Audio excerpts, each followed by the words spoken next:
Namo tassa bhagavato arahato samma sambuddhassa.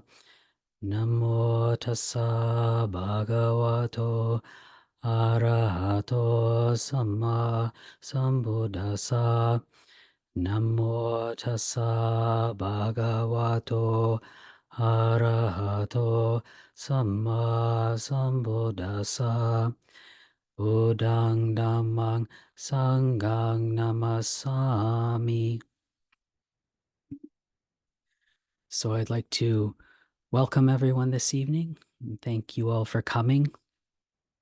So, um, after living for many years in Thailand, coming back to the West and coming back to Canada has been really interesting for me. And one of the things which is really interesting is interacting with the people. And it's quite interesting interacting with people who aren't Buddhist because living in Thailand, I think it's about 95% of the population are Buddhist, and they're very familiar with monks. There are hundreds of thousands of monks in Thailand. You see monks all the time. Most men will ordain as a monk at least once in their lifetime temporarily.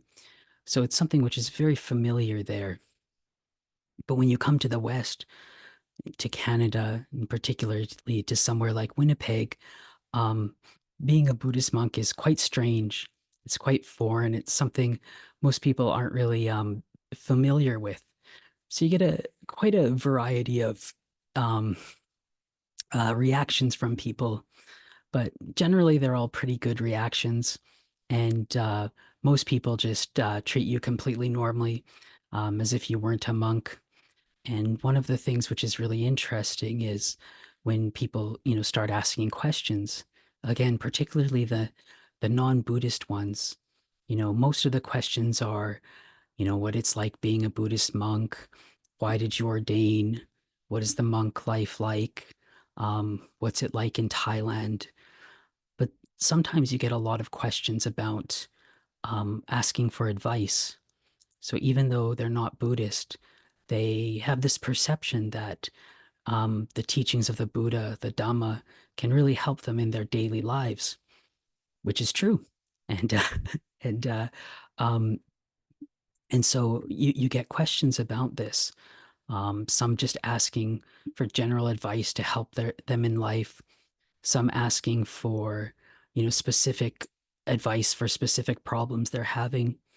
But one of the things I get asked about the most is anger and how to deal with anger. And so I guess, there's this perception of Buddhist monks being happy and peaceful and just living blissed out in the forest, and that we have ways to overcome anger.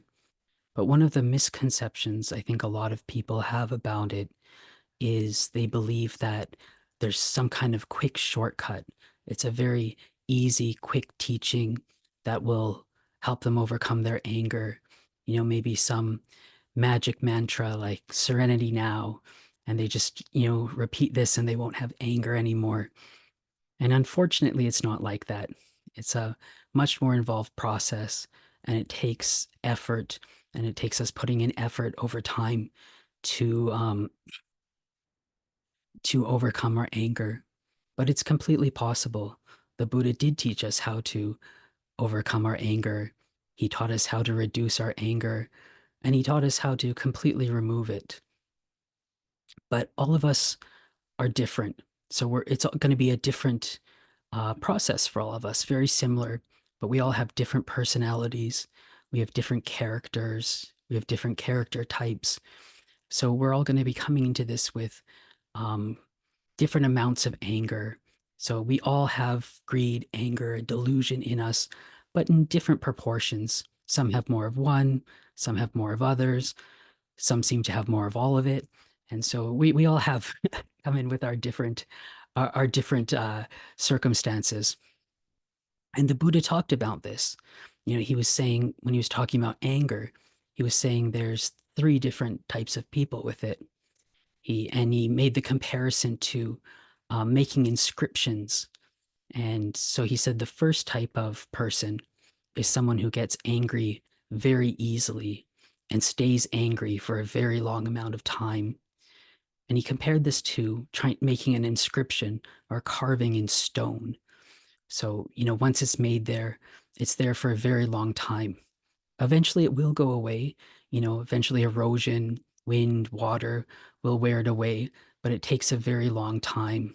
And so, we all have met people like this in our lives who, get angry very quickly, lose their temper, and then stay angry for a very long time, can hold on to grudges. And we've all met these people. The next type of person the Buddha compared to making an inscription in soil in the earth. And he said this type of person is someone who gets angry quickly, but that anger doesn't last a long amount of time. Similar to when you make a etching into the dirt. It doesn't take long for the erosion, the wind and the water to wear that away and for that inscription to disappear. So again, we've all known people like this in our lives. They may get angry, they may explode, but they don't really hold on to it. So, they get angry today, but tomorrow they're okay. They've moved on, or maybe it takes a couple of days. And the third type of person, the Buddha said, is he compared them to making an inscription in water.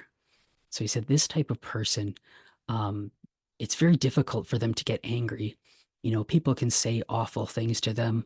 They can go through all kinds of difficult situations and hardships, and they just don't seem to get angry. It takes a whole lot to get them angry. And when they do get angry, they get over it very quickly. So it's like, if you try to write something in water with your finger, before you're finished, it's already gone.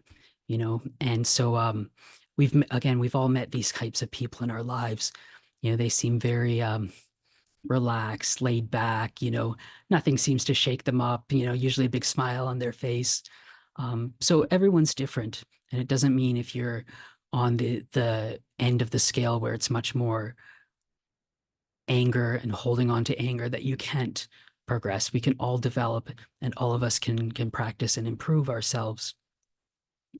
So the Buddha, he talked a lot about anger and he gave some really beautiful similes for anger. So this one simile, when the Buddha was talking about the different types of hindrances in meditation, when he talked about ill will or talked about anger, he compared it to having a bowl of water and you're trying to see to the bottom of the water. But when the mind is overcome by anger, he said it's like that water is boiling. And I think this is a really beautiful simile because when it's boiling, you can't see correctly. You can't see to the bottom.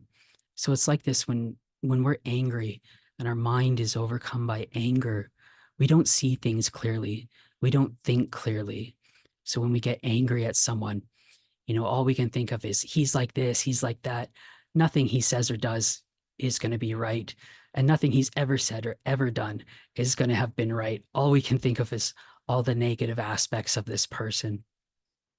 But then once our mind has calmed down, and the same as once the water has calmed down and stilled, we can see clearly.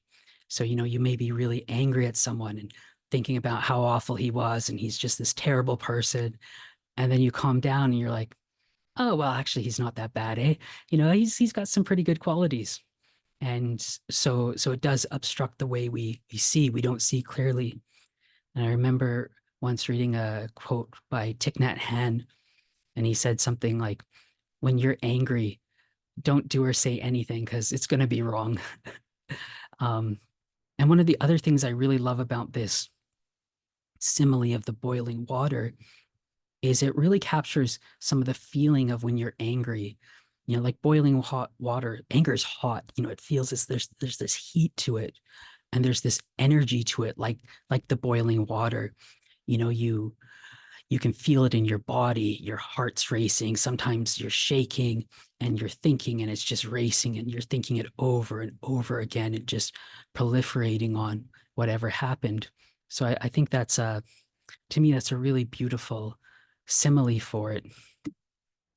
But one of the things the Buddha said about anger was that um, when you compare greed, anger, and delusion, anger is actually the easiest of the three to get rid of. And one of the reasons is because it's so unpleasant. It's the feelings of it are so unpleasant. Like with greed, greed will have some kind of pleasant feelings to it. You get some greed for a piece of cake and you eat that piece of cake, and at the time there's a pleasant feeling to it. You might regret it later, but at the time there is some pleasant feeling. But with anger, it's not like that. Anger, the feeling of it is so unpleasant that you know it's wrong. It feels wrong, and you don't want to feel angry like that. And so this makes it very easy to get rid of because you want to get rid of it. You can see it easily. You want to get rid of it. But one of the things which can be a drawback to the anger is that it can have a similar characteristic to wisdom, to intelligence, to our discernment. And sometimes we may mistake it for that because it has that ability to analyze and pick something apart. You know, this person is wrong because of this and this and this, and he shouldn't have done that, and he actually should have done that, and I'm right because of this and this.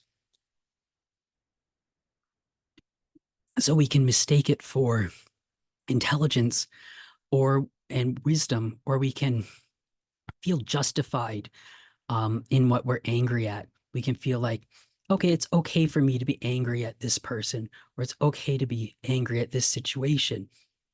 And especially if it's not necessarily a person, like I can be you can feel it's okay to be angry at this person because they wronged you, or be angry at this country because of something they've done, or be angry at this belief system or people who follow this belief system, or be angry at this certain political group um, because of something we believe they've done wrong, or maybe they have objectively done it wrong. But the Buddha said it's never okay to get angry and to have anger in our minds. He gave this one very, very well known simile in the simile of the saw.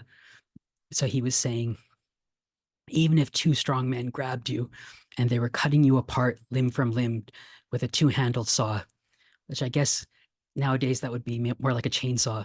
But if they were cutting you apart limb from limb with a two-handled saw, even then you shouldn't be angry at them. You shouldn't let anger overcome your mind.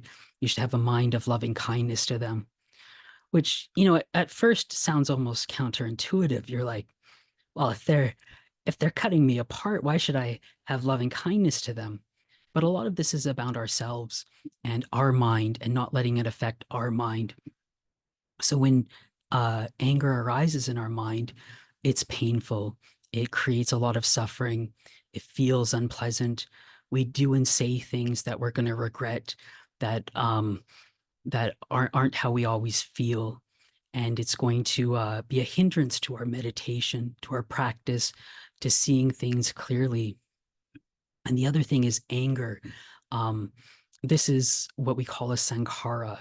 So in the five khandhas, it's the like mental formation. So these are these qualities of mind, that these emotions that they're conditioned, so they can grow. We can shrink them down and get rid of them, but they can also grow and become bigger.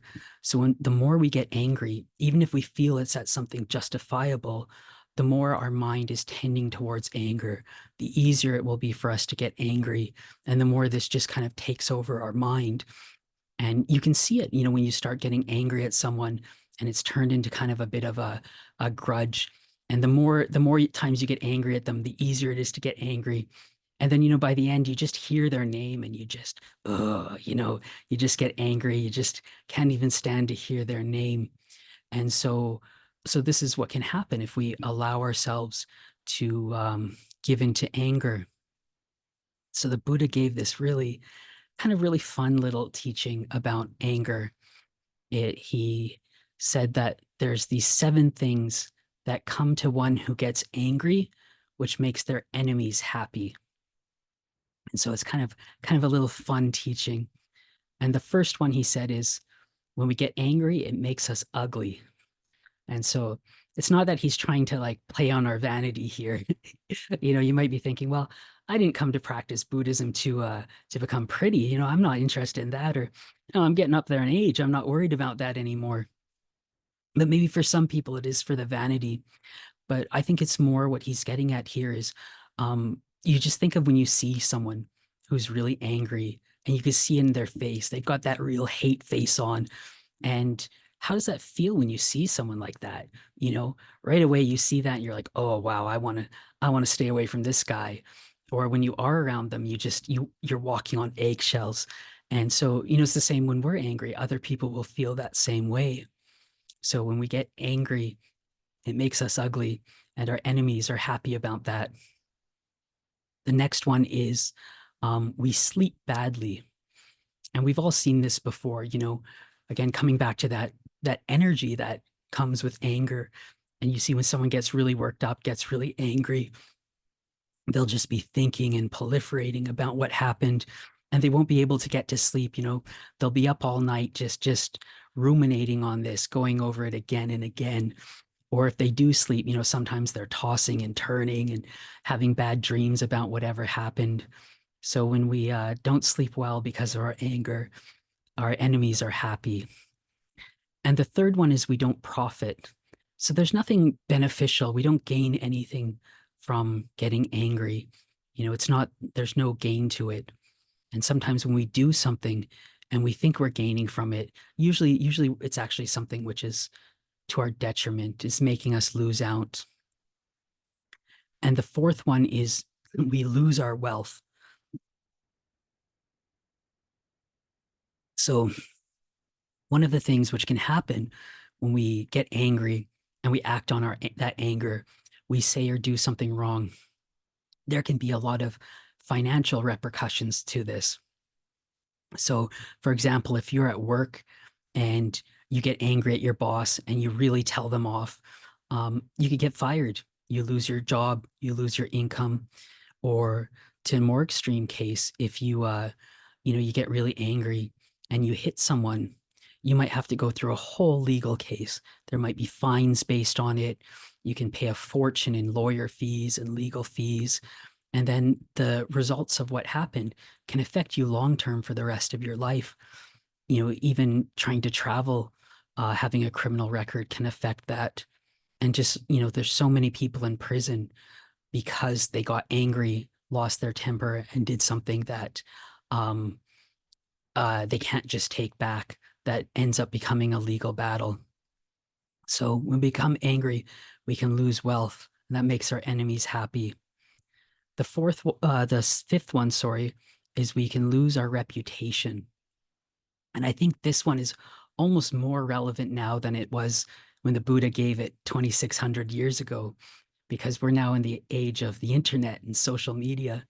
So everyone knows what can happen if you get angry, you lose your temper, you have a bit of a freak out, bit of a temper tantrum, say or do something terrible, and someone recorded it and puts it on the internet, and everyone can see it, and it can completely affect your reputation. And you can lose your job. It could be difficult getting more jobs. It becomes what people know you for. Even though you've done years and years of good stuff, what they see is that freak out, that anger, and that's what people will know you for. The sixth one is you can lose friends. So when we get angry, we can say, even if we've been good friends with someone for a long time and they get us angry and we lose it, we can say something to them or do something to them, which is, beyond the line, which hurts, so hurtful that it can ruin decades of friendships over just one comment, one, one nasty email, something like that. And we can lose friends. And also, if we have that reputation of being an angry person who's always losing our temper, people don't want to be friends with us. No one wants to be friends with someone like that. You're walking on eggshells around them. You're worried about when you're going to be on the receiving end of that temper. So another thing when we get angry is we can lose friends. And the last one is that after death, one goes to a unfavorable condition. So these seven things the Buddha taught, they're not an exhaustive list of what can happen when we lose our temper, when we get angry. And it doesn't mean we're all going to experience all of these. But what the Buddha is really trying to do is he's trying to illustrate and show to us that anger has these really negative drawbacks. So even when we get angry at someone, um, and we think we're right, uh, it's going to negatively affect us. And those people who are enemies are going to delight in it. So now that I've hopefully sold everyone on the idea that anger is bad, um, and we've got to this point, the next thing is, well, what do we do about it? Because recognizing it's bad is one thing, but how do we get over it? How do we deal with it? So one of the first places we can start is we can work on not feeding our anger. So we can look at our life and things in our life that we that will feed our anger and try to reduce them or remove them. So one of the things is for a lot of people can be stuff that they eat and drink. So, for example, some people are very sensitive to caffeine or just sugar or just certain food additives. You know, there's always those people who have had when they have too many cups of coffee, they can get really irritable. You know, so if we find that we're like this, you know, we can try to reduce these things or be really careful around them. Another one is not just what we put in our body, but it can be what we put in our mind. Because everything which goes into our mind through things we see, things we hear, it'll all have an effect on it. Maybe not a big effect, but it'll have some kind of effect on it. So I had this friend, and his mother had a lot of problems with anxiety, and she went to go see a therapist. And one of the pieces of advice he gave her was to stop listening to the news in the morning. And she did it, and she said it completely changed her life because having that hearing about all the problems in the world affected her and made her worried and anxious and worked up in the mornings. So it can be the same for us with anger. If there's certain political things that affect us, or other types of things that affect us from the news or other types of media, we can just say, okay, well, I don't want to take this in. I don't want to put this in my mind. Let's try to reduce this. But with that, all that being said, we can't just cut out everything in our life that might irritate us, might get us angry. You know, that's just not what it's like living in the world. And even if we do get rid of everything in our life which irritates us, we'll find something else to irritate us because that anger is in our hearts, it's in our minds. So we have to get it out from there. Um, there's this story of back in the old days. There was this great king, and he was walking in the forest with a bunch of his ministers and advisors, and he stubbed his toe. And everyone starts panicking. They're like, "Oh no, no! With the great king, he stubbed his toe. We can't have that. We can't let something like that happen to him. How are we going to prevent this from happening again?" And one of the ministers said, "Well, we can cover the whole world in leather. And so if the whole world is covered in leather, you know, it's he's not going to hurt his foot. He's not going to stub his toe on everything." And then another minister who had a bit more wisdom said, "Well, we can't cover the whole world in leather. Why don't we cover his feet in leather?" And so this is a great teaching to us that, you know, we can't change the whole world. So no one's going to get us angry. No one's going to hurt us or offend us. But what we want to do is change ourselves so that we're strong enough that we don't get hurt and offended, that we don't deal with this anger. So that being said,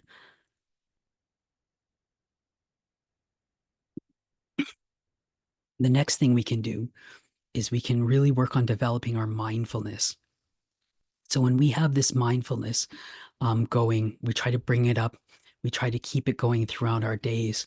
One of the things it's going to do is it's going to give us a bit of a a strength to our mind where we're not so affected by things around us. We're not going to get so drawn into, like emotionally drawn into things which are going on in the world around us in our daily lives. So it's going to give us a bit of like we can stand back a bit and our minds will be strong enough because that mindfulness will help suppress any anger coming up. So our minds will be strong enough to not let it come up as much as it would before, but it can still come up. But with the mindfulness, when we have good mindfulness, we can see it when it's starting to come up. we can know when it's starting. And the quicker we catch it, the anger or any type of negative emotion, the easier it is to get rid of, the easier it is to let go of, the easier it is to take care of. But the more we leave it and let it fester, and we just keep thinking and proliferating, and the more angry we get, the bigger it is, the harder it is to get rid of it. So when we are aware that we've got some anger coming up, you know, um, sometimes it might just be we've got that feeling of irritation. And so we know, okay, I'm in a bit of a grumpy mood today. Oh, I can feel that irritation. I need to be extra vigilant. I need to be extra aware that I don't say or do something which is going to be wrong. But when that anger comes up, one of the things we can do is we can try using our reflective abilities. We can try, asking ourselves, well, how does this feel when I'm angry? Does this feel pleasant? Do I want to keep feeling like this? Um, okay, I'm angry. If I act on this anger, is it going to be right? When I've done it in the past, was it right? Did I regret it? We can ask ourselves, if I was to die right now, is this the mind state I'd want to have? Would these be the last thoughts I want to have? There's all these different little reflective tools we can do. We can also just look at the anger and see it for what it is. And you see the feeling of it, usually around the solar plexus, that part of the chest. And we can experience it and we see it and watch it as it arises, stays, and passes away. But one of the great tools we have for overcoming anger is metta, or loving kindness, because this is the exact opposite of anger. So when that anger is coming up, or if someone's done or said something to us, we can start bringing up this loving kindness, bring up this feeling of loving kindness, the exact opposite of anger, and start spreading loving kindness to ourselves and start spreading it to the other person. But um, we want to develop the loving kindness beforehand. When we're angry, that's not the first time to practice loving kindness. It's kind of the same. It's if someone was choking, that's not the time to get out the book and start reading about how to do the Heimlich maneuver. You want to you want to practice that beforehand, get skilled at it, so when it does come to that situation, you know exactly what to do and you go for autopilot. So we want to work beforehand, practicing loving kindness, being able to bring it up, really becoming skilled at bringing up this loving kindness, and the loving kindness becomes stronger. We can bring it up quicker. We can spread it more to other people. But we don't want loving kindness to just be part of our formal meditation. So not we don't only do it when we're sitting meditation. We want to do it throughout our days. We want to do it by acts of body and speech. So we want to speak in kind ways, act in kind ways. And these are going to have an effect on ourselves and on our minds. So everything we say and do will also affect us. So if we say things which are kind, act in a kind way, this is going to have an effect on us and on our minds. But one of the most important things in dealing with anger and really trying to reduce our anger or overcome it is to really be patient with ourselves. Like I said at the beginning, it takes time. It's a process. So we in the beginning, before we started practicing, when anger comes up, we lose to anger 10 times out of 10. But then we start practicing and we might lose 10 times out of 10, or sorry, 9 times out of 10, but we win that one time. And so that's good. That's progress. And then over time, we win 2 times out of 10. And then eventually we're beating the anger 9 times out of 10, 99 times out of 100. And then, so it takes time, and we just keep working on it, being patient with ourselves and just keep encouraging ourselves. So I'd like to offer that to everyone tonight as a bit of an encouragement, and offer that as a reflection tonight.